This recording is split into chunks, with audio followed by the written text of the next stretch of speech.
kailangan na umasa sa iba. Kaya mong mabuhay kahit na wala sila.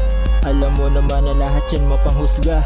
Mga doble karang may suot na maskara. May mga manggagamit, may mga manglalait, may mga manguumit, may mga masusungit, may mga nagpapanggap na akala mo ay tunay, pero pag napalapit ilalabas agad ang sungay. Sabi ko sa'yo, pag-isipan mo, sino-sino ang mga papapasukin mo. Kung ako sa'yo, isasarado ko puso at isipan sa mga tao na to. Bago mo subukan na umibig ng iba, maglaan ng panahon para sa kanila. Tanong mo sa sarili mo, kamusta ka na? Sarili ang unahin at huwag ang iba.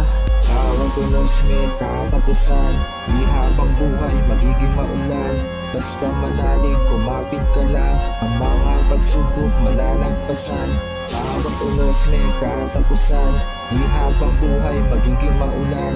Basta manalig, kumapit ka lang. Ang mga pagsubok malalagpasan. Para sa iba, nagawa mong pipiliin ang sarili mong buhay dahil di kaya tiisin ang mga sabi-sabi na di mo dapat pinansin. Di mo dapat sineryoso, di nagdag sa isipin. Kung alam mo lang ang mga hibang ngayon ay nagdiriwang dahil sa iyong kawalan. Bakit kailangan bigyan mo ng panahon, oras at tensyon ng mga taong ganun? Di mo pinatakas ang sarili mo, lalong bumigat ang mga pasanin mo. Paano na ngayon ang kalagayan mo? Di na mababawi ang sarili mo.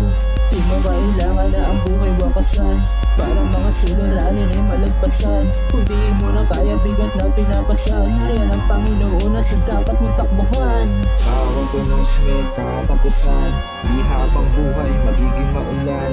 Basta manalig, kumapit ka lang. Ang mga pagsubok malalagpasan. Tawag ko ng Smith, katapusan. Di habang buhay magiging maulan. Basta manalig, kumapit ka lang. Ang mga pagsubok malalagpasan.